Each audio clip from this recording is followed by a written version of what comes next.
Welcome to Fintech Daydreaming,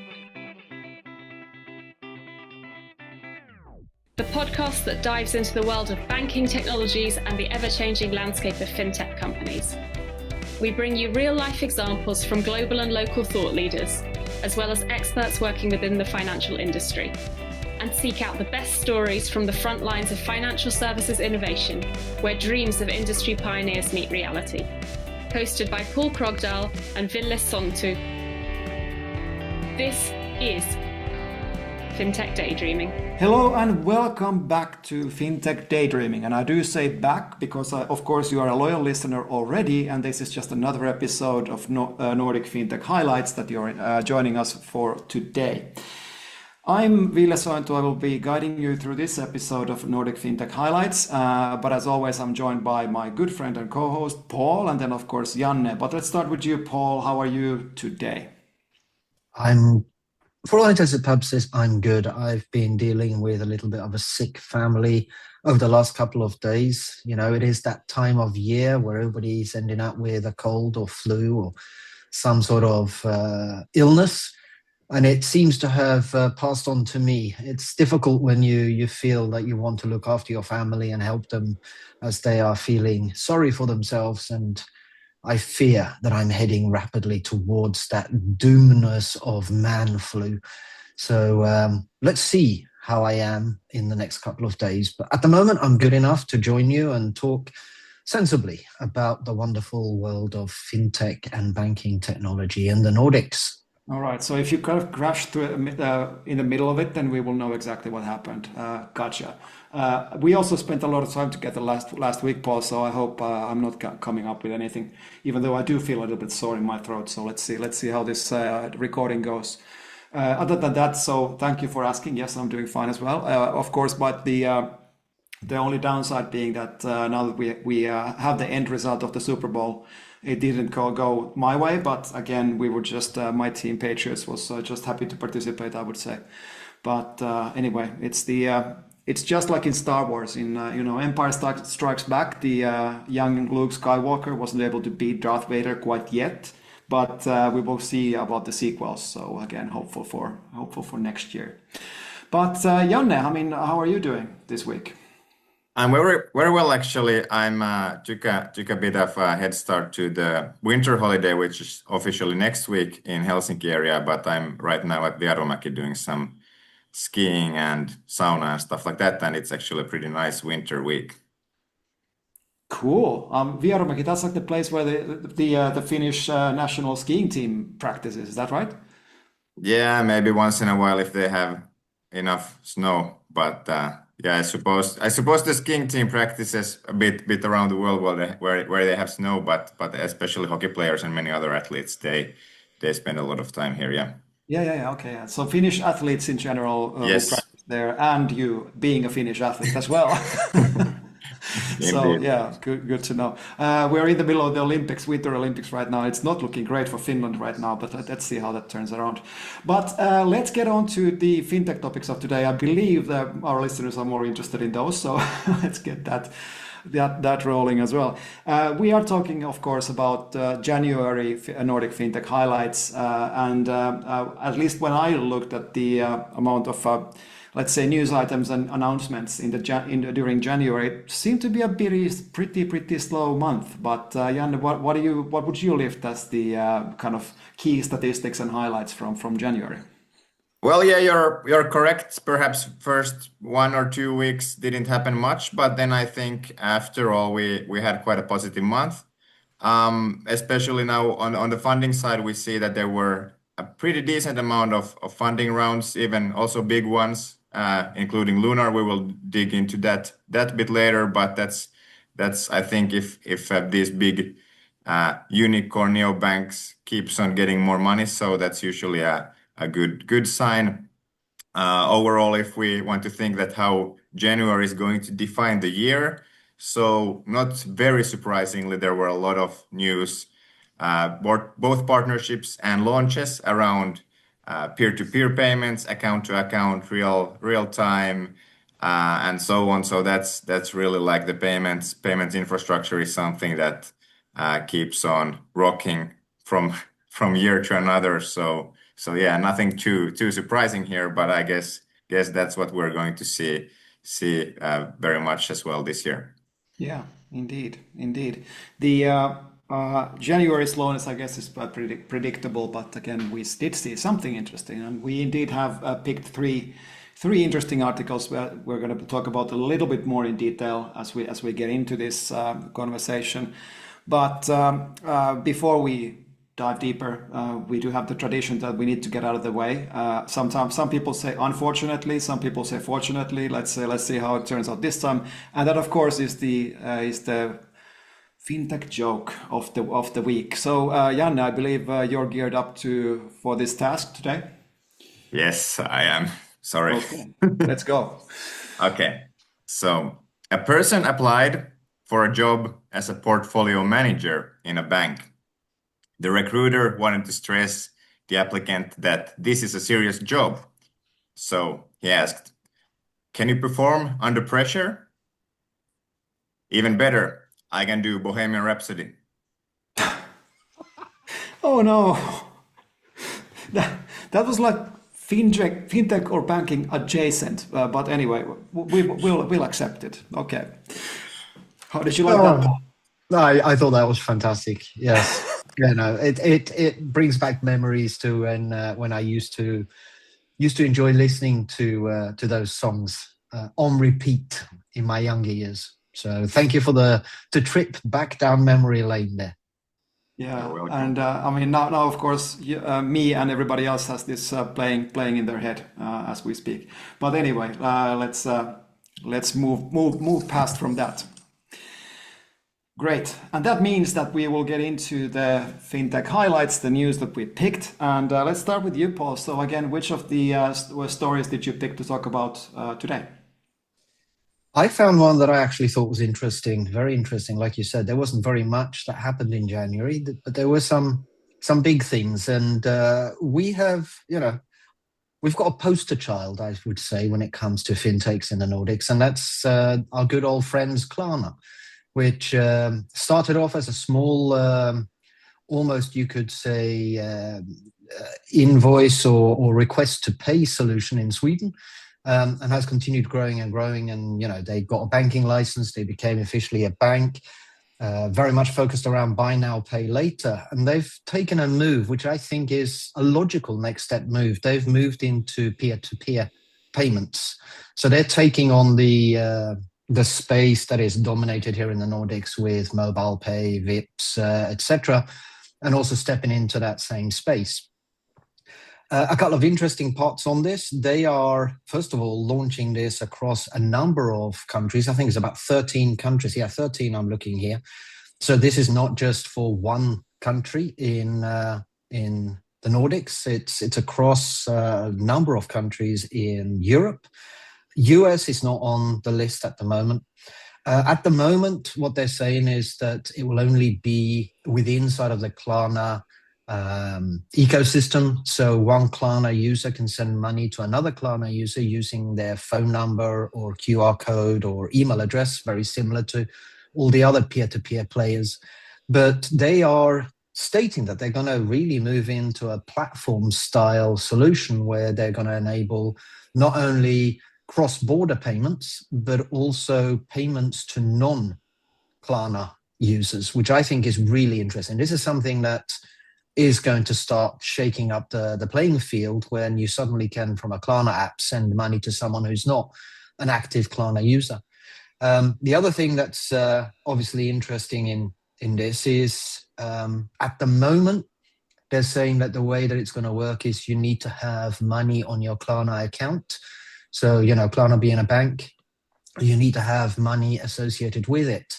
But they will potentially in the future move away from that as well. So if we take mobile pay as a good example, mobile pay, you connect mobile pay to your own debit account, whichever bank you have it with. Whereas what Klarna is saying is that they will start only with connections to their own bank accounts, which, if we go back to Ville, our discussions in the past around the different verticals of embedded finance, this is very much that sort of vertical solution where Klarna is saying you live within the Klarna ecosystem, you need to have an account with us, you can only pay to people that are other Klarna users. But as we move forwards, we will expand that, which I think will really put some pressure on the other current digital wallets and peer-to-peer payment providers.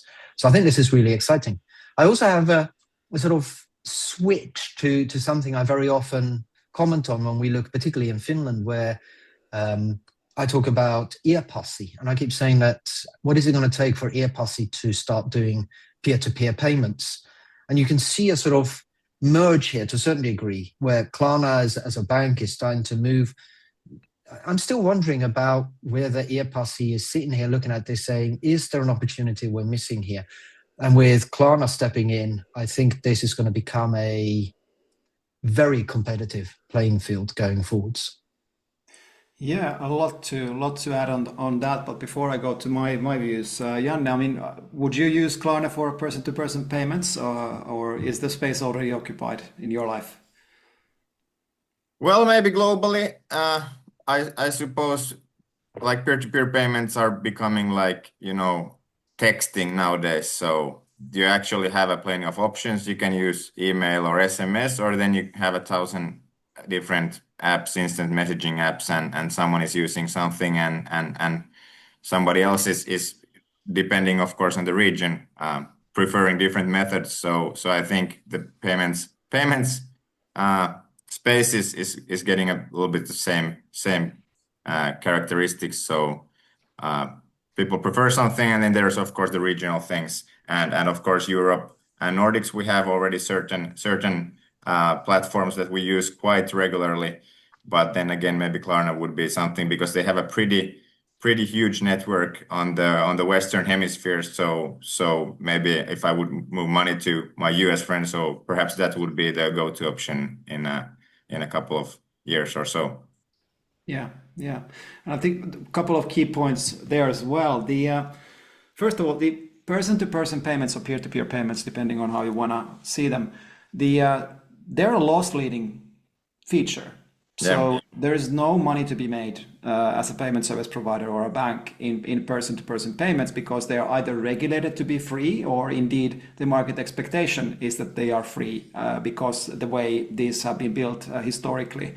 So what you would need to do, somebody who starts to offer person-to-person payment, is that you need to see that as a complement to your strategy in order to kind of find revenue streams from somewhere else in a way that the person-to-person part supports those other revenue streams, whether those are merchant payments, e-commerce payments, different kinds of lending options, perhaps yield on deposits or things like this. And this brings us to Klarna. So the Klarna's adding of P2P now later on their journey is very much a complement to their strategy to move more and more money into the Klarna ecosystem and let the money stay there. So like you said, Paul, as part of the news, they expect people to preload the money onto their Klarna account and then send it from there to primarily to other Klarna users. That means that there is a very strong likelihood that the money will stay longer, at least in the Klarna ecosystem, and that of course is a supporting factor in how they justify doing this. Then the other thing, of course, is that from a consumer perspective, already, like you said, Janne, is that for cross-border, Klarna makes a lot of sense. Klarna is licensed or charter licensed in many markets, so you're basically able to do a cross-border payment fairly efficiently now with this P2P feature with Klarna. In the same way as you do it today with, for example, Wise and Revolut. So you are able to move, as long as you're staying within the same app or same platform, or whether that's Revolut, Wise, or Klarna now, you're able to move that money instantly. Of course, in the background, as we know, there's a lot of things happening in the background in terms of settlement, but they are building these liquidity pools all around the world that allows them to move the money instantly. So that's Klarna's advantage. Now, final point, if you want to move into the Nordic region and look at some of the players you mentioned, Paul, as well, which is the we already have Vips, we have Mobile Pay, we have Siirto, we have Swish. These are all domestic solutions that started their journeys from person-to-person payments domestically, instant domestic payments, and they are on their journey to find these other business or revenue streams into their business. So again, moving more into the commerce space where the merchants actually pay for the transactions and so forth. But they are again starting from P2P and growing out in the same way as we would see, for example, in African mobile money solutions.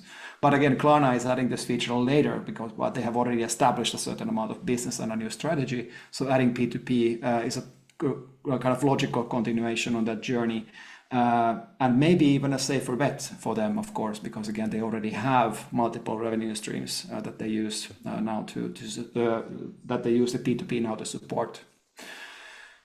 So yeah, a lot of interesting things, and again, it remains to be seen whether Klarna becomes like a cross-border payment option to rival Revoluts and Wises and other more kind of established players in this space. But nonetheless, again, interesting move both from domestic and international perspective.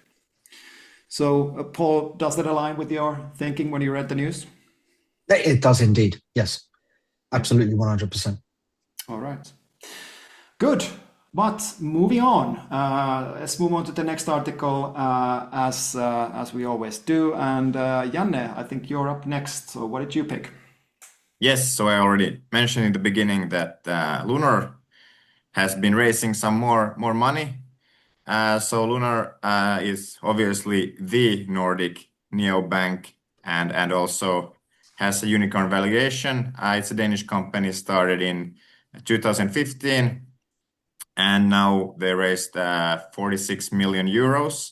I think in total they have raised something around maybe 700 millions already, which is quite common. If you build a neobank, you need quite much money, but they've been already around for a while, and now they have announced that the money is going to be used for scaling, especially business banking offering, and then also accelerating the expansion across the region, including Finland as well. Norway and Finland, particularly, they have already quite a strong foothold, especially, of course, in Denmark. But yeah, the business banking aspect is of course interesting because that seems to be something that has been really taking off in the last couple of years. There's more and more, there has always been a lot of SMEs, and they seem to be chronically underserved by the traditional banks. Now we have seen some more traction around the digital banks going with their services to the SME segment. Also, or across the Nordics, we have seen a bunch of neobanks focusing on that niche, and then also big companies like Revolut are of course there. But yeah, now Lunar, which is a fairly big player in the Nordics, is putting more and more effort on that side.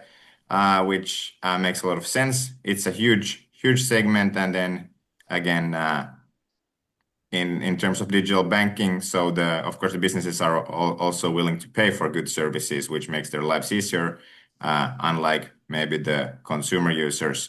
So this is very, very interesting, but yet expected development that SME banking, digital banking is going very strong. Yeah, and again, not surprising themes that we heard in that in terms of investing into this SME space. I think if we would get €1 each time we talk about the underserved SME segment on this podcast, we would have maybe €10. But anyway, it's a very common theme within banks, both incumbent banks and the neobanks or the digital native banks as well. Some people might call them. And I do wonder if the timing of this investment round has something to do with the fact that we have now some more international players like Revolut sniffing around the Nordic countries, launching their Revolut for Business portfolio in a much more comprehensive way. And I think this is Lunar making sure that they have the war chest to compete against that. At the same time, the Nordic incumbent banks, of course, are also highly focused on the SME segment, fully understanding that they might be at least perceived to be underserved to a certain extent. So So yeah, it's going to be an interesting battleground for the coming 1 or 2 years, I would say, and we'll see where this lands. It is for sure that now that the Nordic market is getting more attention, we're going to see in terms of investments, also international investments into serving this business banking or SME space. It's going to be very active season in the very near future.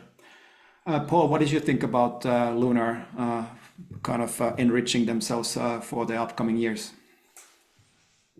To a certain degree, it's no surprise. They have been a strong contender. They've been a strong bank. They are trying to move out of their foothold in Denmark and into other parts of the Nordics.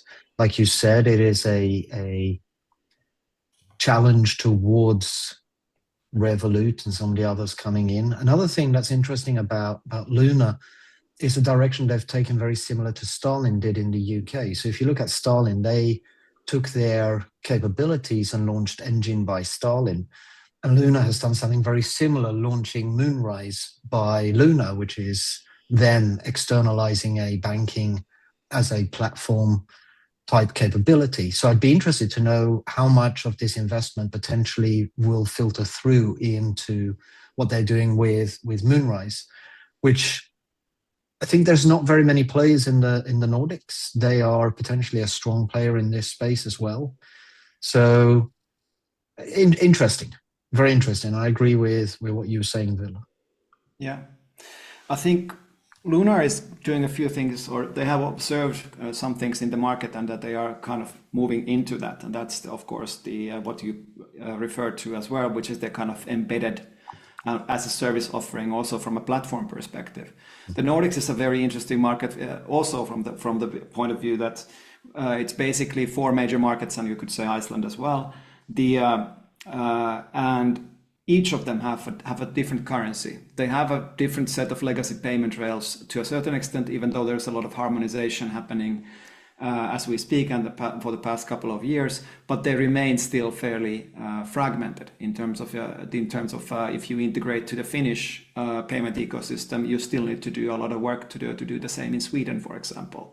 So the role of almost like a platform provider or a gateway to these Nordic markets is definitely a position that's going to be challenged in the near future, because again, the likes of Lunar, for example, definitely see that as an opportunity to move into this market.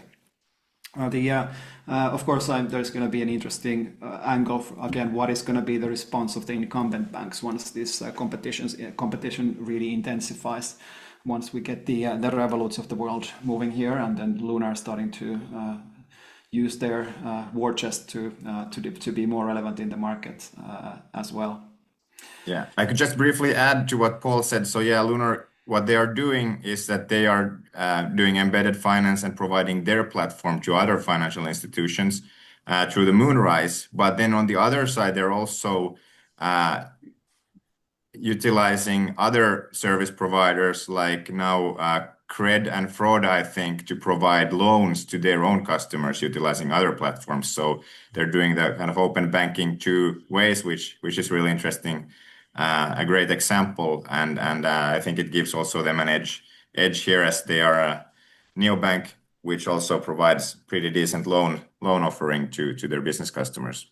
Yes, indeed. And as we have established many times on this podcast as well, is the fact that it is a clear evolution in the market that the customer touchpoints are moving into third-party platforms. So again, so SME customers spend more and more time in respective platforms that offer them the tools that they need to run their business on a daily basis, and increasingly they expect the services from the financial services also to be available within those platforms.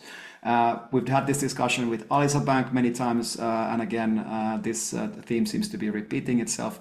But as this movement into third-party platforms happens, it really is a game of who is able to more effectively capture the customer relationship and then maintain and grow that customer relationship as financial institutions. Just sitting back and providing APIs and being a kind of a clean utility provider is a strategy that some banks have decided to take, but that also comes with with consequences. Again, if you're just a dumb pipe, then you have to also have your cost structure in the same way as you would just be a dumb pipe. The smart pipes analogy has been used fairly extensively already, but that's exactly where this seems to be heading. Add to that the new frontier of AI agents, which is a fantastically interesting area of growth at the moment, where the customer touch points are no longer only platforms and humans interacting from digital channels, but that it's going to be this semi-autonomous agents that are interacting with financial services. And then it becomes a question: how do banks react to the world where the customer interaction happens through non-human actors? And that is a new frontier of embedded finance, at least in my books. Good. So Paul, before we move on to the last story of this recording, what do you think about the world of AI agents as bank customers? We're taking an interesting shift here. I think this is a fascinating domain, and I think the most interesting one is going to be how banks grow to enable the interaction of agentic AI. And to me, this is going to end up in a paradigm where you have agents talking to agents. You're not going to have the agents talking to existing APIs of the bank. The bank is going to have to set up agents to facilitate that almost two-way integration, two-way communication. Because once an agent starts interacting with your APIs, the KPIs that agent is looking for is going to be very different than potentially a human as part of their life journey or customer journey, where there's a touch point from the bank. So I think this is a fundamental shift. And we've talked about this in the past, where to me, the growth of agentic AI just becomes a technology implementation of the journey of embedded finance and the platformification of the banking industry we're going on. I find it a little bit worrying sometimes when people see agentic AI or AI as a completely new thing and try to separate it from the discussions we've had already around embedded finance. To me, it is a step in that continued journey, and it's just another technology in that journey. Yeah, it is an evolution. I agree. But again, I think we're going to see this evolution as well in terms of how do we serve this agency. I mean, just providing the MCP, or the protocol for agents that they're developing right now. So just providing an MCP interface for agents, it's not going to be enough. I mean, you need to be able to, again, differentiate yourself in the eyes of the AI in terms of how do they actually first discover, and then how do they prefer your services over others? How simple is that going to be? It's going to be just based on pricing. And again, obviously that's going to be an element, but is there something more that you can provide in order to convey things like trust, security, which should be weighing also in the agent decisions in one way or the other? But I'm going to conclude this point by saying that it is significantly early days in this world. You don't need to look further than the hype that we have seen around the Maltbook kind of a thread of news that has happened. Maltbook being this kind of they call it like a social media platform for AI agents, where people are able to send their AI agents to take part in this Maltbook, and then the agents are then interacting with each other on this platform. And if you follow the news around this hype around that, you will find out quickly that it's extremely dangerous, insecure, very full of bugs in terms of, a lot of significant security holes and so forth. So you only read the headlines and you will understand that, wow, I would probably not want to have my financial services anywhere near these things for now at least. But evolution is fast. So today we're talking about these Maltbooks as kind of an insecure place, but it is an experiment, and it's going to show us a direction of where we're going to be going. And maybe in 2 years, we're going to have discussions like, do you remember Maltbook? I mean, that was an interesting thing that actually led into something more secure. So we will see how this plays out in the long run. Good. Any final thoughts before we move on to the last story? None from me. Nope. All right. Good. Janne is silent, so we will, we will Yes. move on to the last story, which is my pick of the week. And I picked a story about Loomis Pay, who is deploying POS payment services from Castle's technology, namely using Android platform for their payment payment service provider services on the point of sale. We've met, so the fans of the podcast might remember that we talked about Loomis Pay earlier when they hired their new CEO, Eric Singmark, who's a former colleague of mine from Nordea. And back then we talked about this kind of a programmable point of sale terminal being their vision of the future on how would they kind of gain relevance in the marketplace of the very crowded place of merchant acquiring, basically. And this is a next step in that story, basically. So Loomis Pay, again, hired now Castle's technology to provide the technology for their multimodal payment point of sale terminal. And they're going to use a Finnish integrator called Seitatech to achieve this integration to the broader Loomis Pay infrastructure. Loomis Pay, just to take a step back a little bit, is the payment or the digital payment subsidiary of Loomis Group, I think. Anyway, Loomis is the main brand. And they are coming from a very long history of physical cash-related services. So they call them, it's called cash management, but cash management can also be digital. So this is the physical cash. So they are the ones providing merchants the ability to process cash, and then they will basically make sure that the cash gets safely deposited into the account. So they are very much in the physical world. They have a subsidiary called Loomis Digital Services, I believe, and they are a licensed payment service provider, moving then to the world of digital payments instead of just cash payments. The Loomis Pay is the kind of new spin-off on that, and they are developing this next generation of payment terminals. It's definitely a necessary move for merchant acquirers and payment service providers working in digital payments, and that brings us to the broader perspective here, which is the fact that the payment landscape is changing a lot. So Loomis Pay, for example, has been providing traditional card payments for some time now. But now, as we see the evolution of different payment rails, whether that's account to account, instant payments, and ultimately central bank digital currencies, and to a much lesser extent, private forms of digital currencies, all of these new form factors, new options to pay means that the merchant acquiring is becoming a more complex business. Especially in the Nordics, merchant acquiring has been for a very long time seen as a commodity business with very low margins and high competition and a very volume-based business due to the fact that it's been completely dominated by cards. Banks, for example, moved away in the Nordics from merchant acquiring some time ago and only focused on the issuing side of the card ecosystem. It's a comfortable, nice position to be in because, again, if you're just on the issuing side, then every payment that is done with your card, whether that's any of the incumbent banks, for example, in the Nordics, you will receive compensation from that from the merchant. You don't have to deal with the merchant acquiring, which again is highly competitive space, and the prices are also very fixed.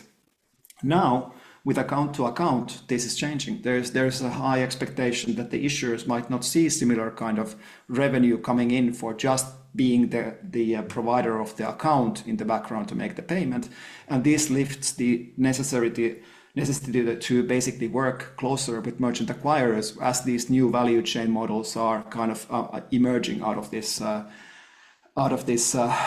New rails being developed, basically putting pressure on the card infrastructure in general.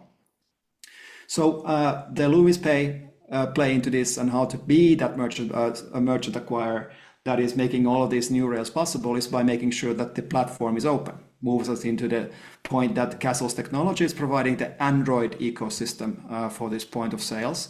And in Android, as we know, these different payment methods are more like apps that you deliver over the air rather than doing firmware updates for each and every new payment method. So it's just making it more flexible. The final point I want to make before I end my very long monologue here is the fact that due to their roots in cash management, and now they're the Loomis Pay is moving into the digital world with multimodal access to different payment rails. They're also in a good position to make sure that the merchants that start to accept these new payment methods on, for example, instant payments, can still maintain a certain level of operational practices that they are used to be having. One of the common problems for account-to-account payments for merchants at the moment is that, almost like counterintuitively, due to the fact that account-to-account payments are instant and they're settled practically in real time to the merchant's account, that becomes a bookkeeping problem for a lot of merchants. So platforms like Loomis can now provide merchants with the ability to get the benefits of instant while maintaining operational elements that they want to keep, i.e. having it more batch-based, even though in the background it's still instant, and they get the benefits of properly lower cost for these payments. So again, we're following the journey of Loomis Pay. Again, fun to see some movement in the merchant acquiring space, which has been very kind of stagnant for a long time in terms of card payments. But Paul, anything you wanted to add to that? Sorry, it was a long story. I don't know if it's possible to add anything to that. We have just sat through a wonderful education session on merchant acquiring and buy and sell and acquire and everything else by Ville, the payments nerd. So I'm not sure that I've got anything extra to add to this. But what I will say is this is a very competitive landscape. So I can understand that players like Loomis, etc., are trying their best to find new ways of creating the ability to accept new forms of payments as easy as possible. The other thing that I'm thinking about is we're seeing a slow growth, or it's actually a rapid growth. We keep talking all along about the SME space. We're also getting a growth of the gig economy with individuals that are working on their own. There used to be just plumbers, electricians, and those sort of things, but we're seeing a growth. Digital media is bringing in new players, etc. And for the gig economy, having the ability to accept payments one way or another as easily as possible and having a terminal or a device to help you to take those payments, it makes an awful lot of sense. So I think that moving away from the old-fashioned, very clunky, big supermarket payment devices to things that are easier, quicker, etc., makes an awful lot of sense to me. So very interesting space. But you educated us well enough, Ville. I don't think there's much more for us to add. Janne, find any comments that you wanted to elaborate?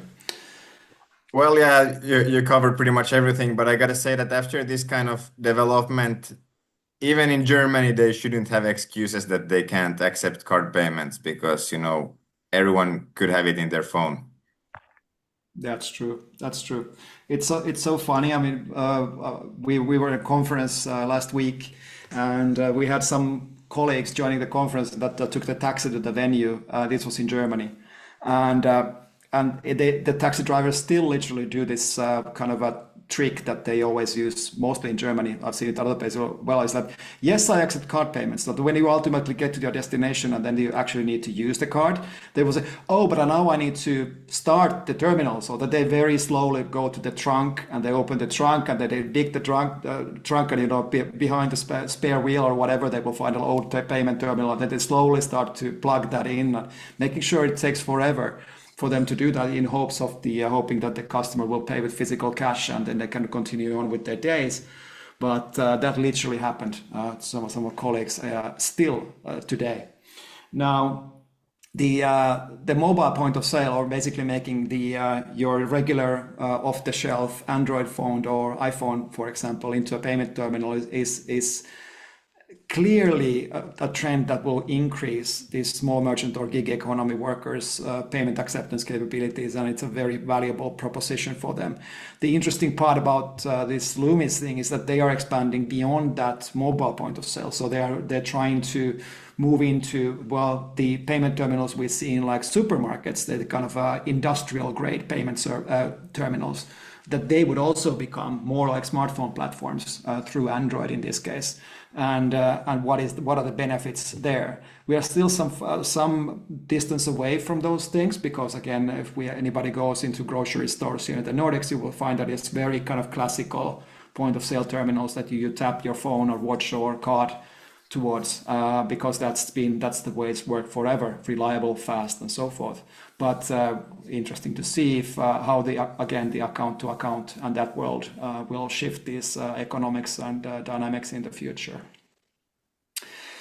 But good, maybe we'll just call it a wrap there, and just ask both Paul and Janne any final thoughts before we close today's episode.